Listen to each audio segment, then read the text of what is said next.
8वां सर्ग राजा का पुत्र के लिए अश्वमेध यज्ञ करने का प्रस्ताव और मंत्रियों तथा ब्राह्मणों द्वारा उनका अनुमोदन।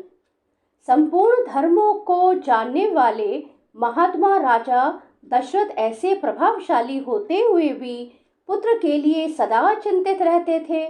उनके वंश को चलाने वाला कोई पुत्र नहीं था। उसके लिए चिंता करते करते एक दिन उन महामनस्वी नरेश के मन में यह विचार हुआ कि मैं पुत्र प्राप्ति के लिए अश्वमेध यज्ञ का अनुष्ठान क्यों ना करूं। अपने समस्त शुद्ध बुद्धि वाले मंत्रियों के साथ परामर्श पूर्वक यज्ञ करने का ही निश्चित विचार करके उन महा तेजस्वी बुद्धिमान एवं धर्मात्मा राजा ने सुमंत्र से कहा, मंत्रीवर, तुम मेरे समस्त गुरुजनों एवं पुरोहितों को यहाँ शीघ्र बुला ले आओ। तब शीघ्रता पूर्वक पराक्रम प्रकट करने वाले सुमंत्र तुरंत जाकर उन समस्त वेद विद्या के पारंगत मुनियों को वहां बुला लाए। सुयज्ञ वामदेव, जाबाली, काश्यप, कुल पुरोहित वशिष्ठ तथा और भी जो श्रेष्ठ ब्राह्मण थे, उन सबकी पूजा करके धर्मात्मा राजा दशरथ ने धर्म और अर्थ से युक्त यह मधुर वचन कहा, महर्षियों, मैं सदा पुत्र के लिए विलाप करता रहता हूँ। उसके बिना इस राज्य आदि से मुझे सुख नहीं मिलता। अतः मैंने यह निश्चय किया है कि मैं पुत्र प्राप्ति के लिए अश्वमेध द्वारा भगवान का यजन करूं। मेरी इच्छा है कि शास्त्रोक्त विधि से इस यज्ञ का अनुष्ठान करूं।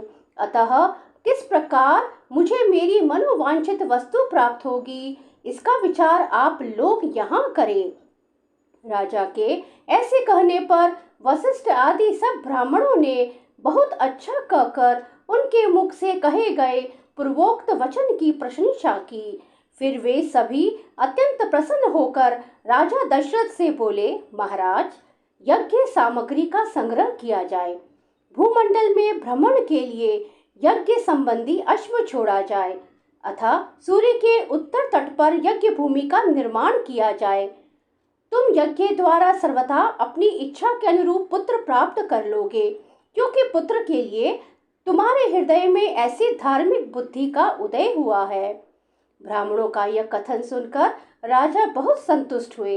हर्ष से उनके नेत्र चंचल हो उठे। वे अपने मंत्रियों से बोले, गुरुजनों की आज्ञा के अनुसार यज्ञ की सामग्री यहाँ एकत्र की जाए।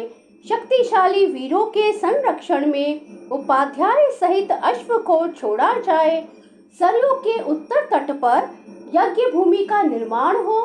शास्त्रोक्त विधि के अनुसार क्रमशः शांति कर्म का विस्तार किया जाए, जिससे विघ्नों का निवारण हो। यदि इस श्रेष्ठ यज्ञ में कष्टप्रद अपराध बन जाने का भय न हो तो सभी राजा इसका संपादन कर सकते हैं, परंतु ऐसा होना कठिन है, क्योंकि विद्वान ब्रह्म राक्षस यज्ञ में विघ्न डालने के लिए छिद्र ढूंढा करते हैं। विधिहीन यज्ञ का अनुष्ठान करने वाला यजमान तत्काल नष्ट हो जाता है। अतः मेरा यह यज्ञ जिस तरह विधि पूर्वक संपन्न हो सके वैसा उपाय किया जाए। तुम सब लोग ऐसे साधन प्रस्तुत करने में समर्थ हो। राजा के द्वारा सम्मानित हुए समस्त मंत्री पूर्वतः उनके वचनों को सुनकर बोले, बहुत अच्छा, ऐसा ही होगा। इस प्रकार वे सभी धर्मज्ञ ब्राह्मण भी नृपश्रेष्ठ दशरथ को बधाई देते हुए उनकी आज्ञा लेकर जैसे आए थे वैसे ही फिर लौट गए। उन ब्राह्मणों को विदा करके राजा ने मंत्रियों से कहा, पुरोहितों के उपदेश के अनुसार इस यज्ञ को विधिवत पूर्ण करना चाहिए। वहां उपस्थित हुए मंत्रियों से ऐसा कहकर परम बुद्धिमान नृपश्रेष्ठ दशरथ उन्हें विदा करके अपने महल में चले गए। वहां जाकर नरेश ने अपनी प्यारी पत्नियों से कहा, देवियों, दीक्षा ग्रहण करो, मैं पुत्र के लिए यज्ञ करूंगा। उस मनोहर वचन से उस सुंदर कांति वाली रानियों के मुख कमल वसंत ऋतु में विकसित होने वाले पंकजों के समान खिल उठे और अत्यंत शोभा पाने लगे।